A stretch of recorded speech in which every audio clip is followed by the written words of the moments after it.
homenajes que han sido rendidos este día viernes en el Reino Unido tras la muerte del príncipe Felipe, el esposo de la reina Isabel. Para hablar de este tema nos acompaña José Manuel Cerda, doctor en Historia de la Universidad de New South Wales y académico de la Universidad de los Andes. ¿Cómo estás, José Manuel? Un gusto saludarte. Muy bien, Davor, muchas gracias por la invitación y buenas tardes a las personas que nos están escuchando. Hoy día hemos escuchado múltiples comentarios, columnas de opinión, cosas que había preparado desde hace mucho tiempo sobre el príncipe Felipe, y muchos coinciden en decir en que él fue una persona fundamental en la mantención de la monarquía británica. ¿Cómo lo ves este punto? Bueno, esa es una forma de definirlo. El príncipe Felipe, el gran mérito que tiene, entre muchos otros, el principal diría yo, es que fue un gran apoyo para la reina, su mujer, la reina Isabel II, que ha reinado durante varias décadas, le ha tocado enfrentar varias dificultades, conflictos, escándalos y problemas, y en todo eso el príncipe Felipe ha sido fundamental, no solamente como un elemento de cohesión familiar, sino que también políticamente hablando, porque en la medida en que la reina se ha sentido apoyada, que se ha podido apoyar en él y contar con él, es que también ella ha podido tener las condiciones básicas para reinar. De hecho, él define su trabajo de toda la vida como hacer todo lo que esté a su alcance para que su mujer, la reina, pueda desempeñarse como soberana. Entonces, en ese sentido, parte de la estabilidad política y la popularidad de la que ha gozado la monarquía durante tanto tiempo se deben a él, aunque esté en un tercer plano, por así decirlo. Y lo del príncipe Felipe con la reina Isabel, ¿fue un amor genuino? ¿Fue una pareja que se amó durante casi 70 años? ¿O de algún punto de vista podríamos decir que también hubo una unión artificial, como la que muchos plantean, por ejemplo, en el caso del príncipe Carlos con la princesa Diana? Bueno, yo creo, Davor, que hay un poco de las dos cosas, ¿no es cierto? Siempre se combinan estos factores cuando se trata de matrimonios de la nobleza europea. Hay que recordar que el príncipe Felipe era nieto del rey de Grecia, era hija de una importante noble de Alemania, de los Battenberg. De hecho, están emparentados con la reina Isabel en tercer grado, porque ambos son descendientes directos de la reina Victoria. Así que en ese sentido hay un arreglo, por así decirlo. Pero también yo creo que hay buena parte de un amor genuino, un amor real, y eso lo demuestran los hechos. O sea, la verdad es que acompañarse durante casi 74 años con tanta abnegación, porque la verdad es que el príncipe tuvo que negarse a sí mismo, tuvo que renunciar a proyectos, a anhelos, antojos que él tenía, justamente para poner todo eso al servicio de su mujer, con un fin político, de estabilidad de la monarquía, como decíamos anteriormente, pero también yo creo que hay una buena medida de abnegación por amor. La forma en que fue un factor de cohesión en su familia también creo que es súper importante. Entonces creo que hay una mezcla de factores de un amor real. En toda esa época de noviazgo, ¿no es cierto? Él renunció a su nacionalidad para poder casarse con la reina, renunció a su carrera militar. Entonces, sí, en un comienzo el matrimonio puede haber parecido una cosa arreglada, pero con el paso de los años yo creo que aprendieron a quererse mucho y a entregarse completamente al otro, cada uno desde su lugar en la familia real. Pero de alguna manera, José Manuel, podríamos decir que la reina, como a nadie, al príncipe Felipe le perdonó sus pecados y las veces en que él no miró precisamente a la reina, sino que miró para otro lado, que fue muy comentado en los años 80, sobre todo en los años 70, cuando la monarquía tenía un muchísimo auge internacional y las giras mundiales eran conocidas y no habían celulares, cosas que no se grababan, se podían hacer cosas privadas quizás. Tal cual. Yo creo, Davor, que al principio el príncipe, cuando coronaron a la reina Isabel en 1952, los años que siguieron fueron súper difíciles para él, porque no podía estar con ella, no podía intimar, no podían casi que tomarse la mano, tenía que caminar detrás de ella, según el protocolo de la monarquía, y al mismo tiempo eso significó que él, que era una persona muy alegre, a pesar de haber tenido una infancia muy difícil, tenía muchos amigos, le gustaba mucho el deporte, era una persona de mucha aventura. Frecuentó durante mucho tiempo, en los años 50, muchos bares de Londres con amigos, contaban historias, lo pasaba muy bien. Y como tú bien dices, cometió muchos errores, se cuentan de varias infidelidades y todo eso. Pero yo creo, Davor, que en el fondo la reina terminó de alguna manera perdonándole todo eso, o haciendo vista gorda, podríamos decir, por toda esa abnegación de la que hablábamos anteriormente. Es decir, si bien el príncipe cometió estos errores y horrores, ¿no es cierto?, también en su juventud, en un momento dado aprendió cuál iba a ser su lugar en la monarquía, qué papel tenía que cumplir apoyando a la reina y se entregó por completo a eso. Y yo diría que desde los años prácticamente 70 en adelante cumplió un rol de apoyo absolutamente fundamental y yo creo que la reina llegó a reconocérselo.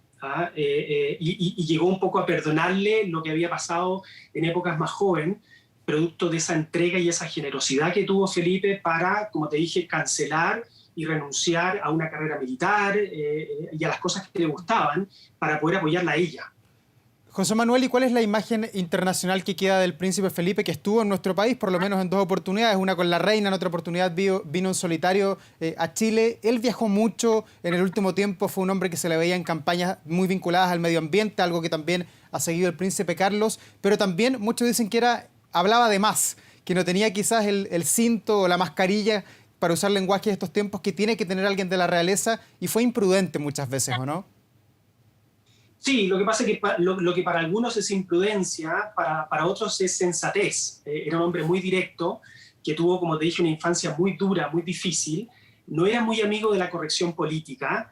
Hay que entender también que eran otros tiempos, digamos, como tú bien dices, no había tanta cámara, no había tanta prensa, tanta gente encima de ellos. Eso empezó a pasar a partir de los años 70 y 80. Y como tú bien dices, era una persona que también se conoce por algunas frases bastante desafortunadas o célebres. A sus amigos les decía en los años 50 que se sentía como una ameba, es decir, como una persona que sobraba, que no encontraba su lugar en la realeza, que ni siquiera podía traspasarle su apellido a sus hijos. Todo eso lo fue amargando hasta que definitivamente asumió su rol. Y cuando lo asumió, tenía por delante 40, 50 años, no solamente de matrimonio, sino que de apoyo como una verdadera roca para la reina. Y es justamente Davos lo que eso se le está reconociendo. Los miles y miles de, digamos, llamados que han recibido, anuncios, condolencias que han recibido de prácticamente todos los líderes mundiales, se deben justamente a este reconocimiento de una persona que estuvo en las sombras, es decir, que estuvo siempre detrás de la reina, que se le conoce no por lo que hizo, sino que justamente por lo que dejó de hacer para apoyar a la reina, y eso es justamente lo que han resaltado buena parte de los políticos, las autoridades y las personas que lo conocieron de cerca o de lejos, para que de alguna manera se vaya matizando una visión sobre una persona que, como tú bien dices, era muy directo y a veces decía cosas que no eran muy bien recibidas. Claro. Así que creo que la imagen en general es una imagen muy, muy positiva, bueno, por todo lo que hemos comentado, en definitiva. Claro, pero pese a haber estado durante toda su vida, a los 31 años asumió como príncipe consorte cuando se casa finalmente con la reina, un largo reinado, y siempre le estuvo 2 pasos más atrás de la reina en todas las actividades oficiales, hasta 1997, cuando muere Lady Di, donde todo el mundo se va contra la reina Isabel, la acusa de ser muy fría, de no empatizar con la muerte de Lady Di, y es allí donde el príncipe Felipe de alguna manera le pone el hombro a la familia británica, y una de las imágenes que hemos repasado en esta jornada es él con sus nietos, con Harry y con Williams, detrás del féretro de Lady Di, ¿o no? Sí, bueno, justamente una cosa que tiene que ver con lo que comentábamos anteriormente, él crea el famoso premio Duque de Edimburgo, que ha beneficiado millones y millones de jóvenes a lo largo de todo el mundo. Creo que es una cosa media autobiográfica, en el sentido que él pasó una juventud y una infancia tan terrible, tan traumática, prácticamente fue huérfano, desterrado desde Grecia, donde nació, que él se volcó a ayudar a los jóvenes para que desarrollaran liderazgo, trabajo en equipo y todo eso. Y yo creo que eso también lo ayudó a ser un buen padre y un buen abuelo, en la medida de las posibilidades. Es un contexto, el contexto de la realeza es muy especial, es muy particular, no es como el de una familia normal, es una familia que está con las cámaras encima, con los micrófonos encima constantemente. Pero creo que él fue clave también en ese momento cuando, por ejemplo, la BBC y las principales cadenas de televisión empezaron a instalar cámaras dentro del Palacio de Buckingham, con la autorización de ellos, naturalmente, para empezar a grabar algunos de los momentos más íntimos de la relación de Isabel y ¿cómo se llama?, sus hijos. Y creo que el príncipe Felipe jugó también un rol bien importante en esa vida más íntima, en esa vida más familiar. Hay que recordar que la reina, en el cumplimiento de sus funciones, estuvo muy ausente de la vida de sus hijos, Y creo que ahí el príncipe Felipe jugó un rol fundamental. Con Diana, tú lo acabas de decir, también fue un puente de vínculo que generó una cierta estabilidad en un momento muy inestable y muy complejo para la monarquía y para todos los británicos en ese sentido. Así que creo que eso se le reconoce hoy día tras su muerte y está en la boca de todos los líderes y los políticos que han enviado sus respectivas condolencias. Claro, se le reconoce su labor el año 97 cuando la corona estuvo en problemas de popularidad serios por la muerte de Lady Di y muchos dicen, bueno, y se nota que estaba debilitado ahora en el ocaso porque no fue el roble que había sido siempre para intervenir en la otra crisis que ha afrontado la corona, que es con el príncipe Harry y con Meghan Markle. No estaba el príncipe Felipe y esos muchos dicen, bueno, se notó, ya no estaba el papá, el abuelo de todos. Sí, justamente. Bueno, hay que pensar, Davor, que ahora, en estos meses, estaban haciendo los preparativos para celebrar su cumpleaños número 100. Es decir, que estamos hablando de una persona que vivió una vida muy dura, que estuvo muy expuesto, que pasó por varias crisis, que le ha tocado de todo en la vida y ha llegado a los 99 años. O sea, muchos de nosotros quisiéramos llegar a esa edad con nuestras vidas mucho más tranquilas y mucho más cotidianas. Y estaba afectado por distintas enfermedades cardíacas, había salido del hospital en marzo de este año, y bueno, tuvo ya una falla cardíaca de la que no se pudo recuperar. Tanto es así que en el año 2017, respondiendo a lo que tú me señalas, se retiró de la vida pública totalmente, y eso se ha sentido. Es decir, sucedió algo que es muy notable, que es la persona que está detrás, la persona que no se ve, que está trabajando, pero que su ausencia se empieza a sentir con fuerza cuando ya no está. Eso es justamente a lo que tú apuntas, Dauri, que se ha sentido en estos últimos 3 o 4 años, donde el príncipe Felipe, por su edad y por su enfermedad, se ha ido retirando un poco más y ha ido renunciando a sus labores públicas. Y con lo de Meghan y Harry, eso se ha hecho sentir. Aunque mi opinión en general es que esto va a pasar. O sea, ojalá que Harry y Meghan puedan, con todas las dificultades actuales de la pandemia, asistir a su funeral, que va a ser un funeral probablemente muy, muy íntimo, y que se empiece a producir lentamente una suerte de reconciliación que va a ser muy, muy bueno para la monarquía. José Manuel, ¿y cómo se puede proyectar lo que viene ahora para la monarquía, para la realeza británica con la reina Isabel, viuda a los 94 años, una persona viuda con su compañero de toda la vida, en base a su trayectoria, cómo ella ha reaccionado, ha enfrentado guerras mundiales, ha compartido con múltiples ministros? ¿La reina tiene una capacidad de resiliencia que quizás le ayuda a enfrentar de mejor manera esta viudez a esta altura, siendo una persona nonagenaria? Totalmente. O sea, la historia lo demuestra. Piensa tú, Davor, que por la reina han pasado 13, 14 primeros ministros, digamos, y ella se ha mantenido, obviamente, todo este tiempo con mucha fuerza. Le ha tocado enfrentar toda la crisis de Irlanda del Norte, toda la desintegración del Imperio Británico, que ha sido una cosa muy importante en la historia del Reino Unido del siglo XX.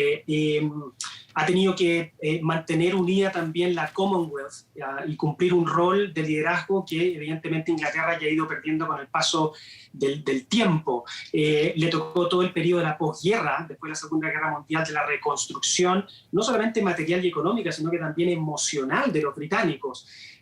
Yo creo que lo que se le viene a la monarquía son años muy buenos. Hay que recordar, Davo, que el próximo año la reina cumple 70 años, 7 décadas como reinante en Inglaterra. O sea que realmente si tú lo piensas desde el punto de vista del tiempo, de todo lo que le ha tocado vivir y enfrentar como líder político, a mí no me cabe ninguna duda que es, desde el punto de vista político, la mujer más importante del siglo XX. O sea, yo creo que realmente es difícil encontrar otra mujer que haya pasado por tanto, digamos, que le haya tocado ver tantos procesos históricos y que haya sabido con su entereza, con su paciencia, con su timidez, con su modestia, poder sortear todos estos problemas y bueno, como te digo, el próximo año yo creo que va a ser un año muy importante que se va a sumar a lo que acaba de pasar, que es lamentable obviamente para la familia, que da mucha pena, pero también le agrega popularidad a la monarquía, y el próximo año ya con los 70 años del reinado de Isabel II, creo que lo que se le viene a la monarquía va a ser bastante positivo, hasta el punto que esta controversia bastante mediática que se ha generado con Meghan y Harry debiese de todas maneras pasar a un segundo plano y si no totalmente al olvido en un tiempo bastante acotado. Y podríamos interpretar que quizás la muerte del príncipe Felipe a los 99 años, pensando además que la reina tiene 94 años, sea una oportunidad para el príncipe Carlos de adquirir aún más popularidad, de quizás entregarle el mando en vida, como muchas veces se ha especulado, o no ves ninguna posibilidad de que la reina se desprenda de su corona? Yo creo que la reina no va a entregar el mando mientras no tenga que hacerlo. ¿Ah? Hay una serie de protocolos que establece la Constitución con respecto al impedimento mental o físico que pueda quejar a un soberano para tener que abdicar.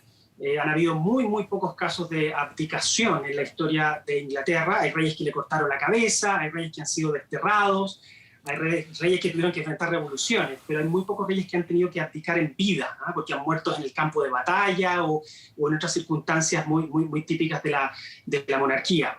Pero si bien eso es cierto, el príncipe Carlos evidentemente va a adquirir un poco más de poder, un poco más de presencia, va a tener que asumir parte del rol que en su momento tenía su padre. De hecho, el título de duque de Edimburgo pasa directamente a Carlos, inmediatamente, que lo acumula con el título de príncipe de Gales, que es más importante todavía porque es el heredero al trono.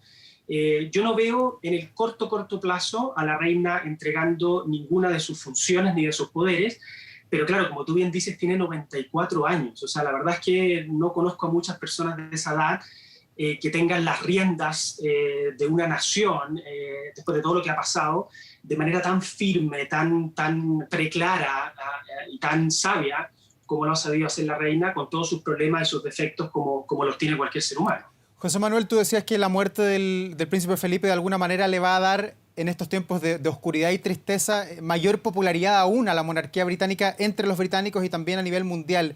¿Cómo se explica eso pensando en que las otras coronas reales de los países cercanos están en problemas? Es cosa de mirar a España con el rey Juan Carlos en el exilio y con muchos que a nivel político piden disolver la monarquía en España, que antiguamente era una de las coronas más populares del mundo, al igual que la de Inglaterra. Es una súper buena pregunta que da para una clase, sino para un curso completo. Mira, yo creo, Davor, que una de las gracias o una de las cosas peculiares, aspectos peculiares de la monarquía británica, es que es probablemente la única monarquía de Europa, no te sabría decir del mundo, que ha mantenido sus tradiciones, que ha mantenido sus ritos, que ha mantenido sus ceremonias.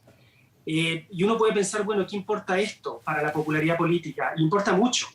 Porque si tú te fijas, todas las otras monarquías han ido desapareciendo, se han ido extinguiendo, de alguna manera han ido perdiendo popularidad, hasta el punto, como tú bien dices, de que hay fuertes movimientos republicanos en distintas partes de Europa clamando, ¿no es cierto?, por el fin de la monarquía. En Francia pasó hace más de 200 años, ¿no es cierto?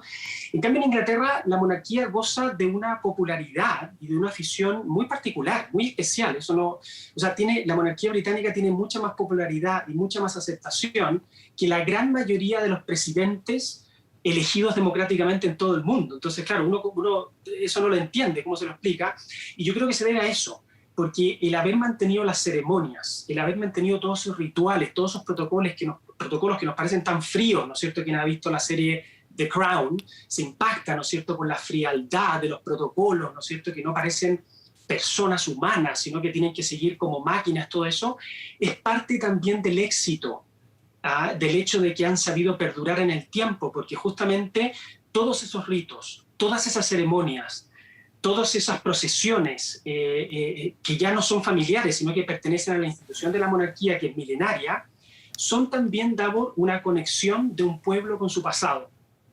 Y en Gran Bretaña esa tradición para ellos es tremendamente importante. Es tremendamente importante porque ellos ven a la reina y al verla inmediatamente para ellos es un vínculo con su pasado, con su cultura, con lo que ellos son.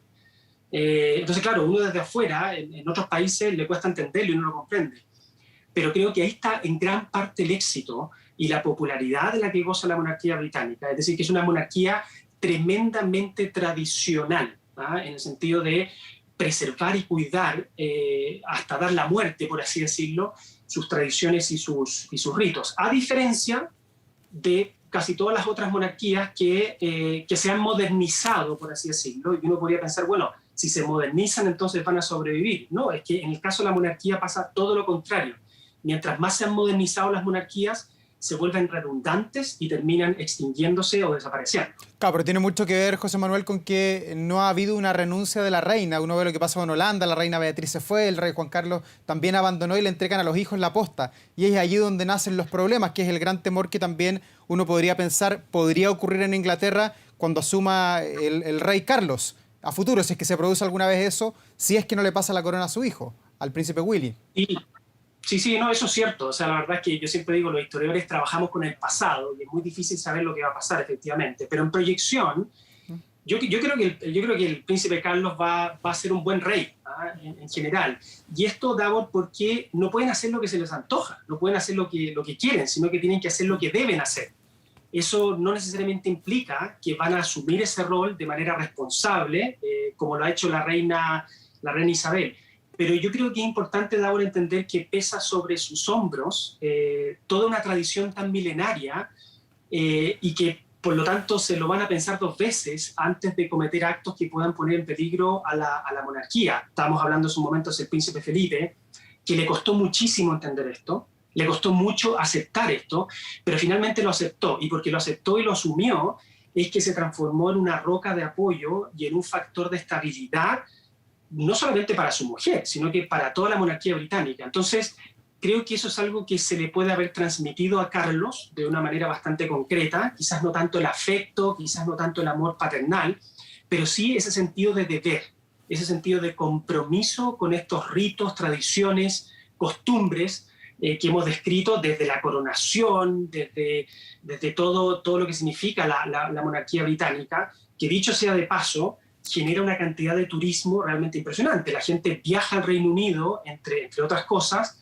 para ver todo esto, ¿eh? Todas estas ceremonias, todos estos ritos que la gente las puede criticar mucho, pero en verdad nos siguen fascinando, de alguna manera. Claro, y vamos a quedar muy atentos a cómo va a ser este funeral reducido en aforo, solamente 30 personas, de acuerdo a lo que se ha informado. José Manuel Cerda, muchas gracias por ilustrarnos con sus conocimientos. Ha sido una conversación muy entretenida, además, para saber más sobre la figura del príncipe Felipe.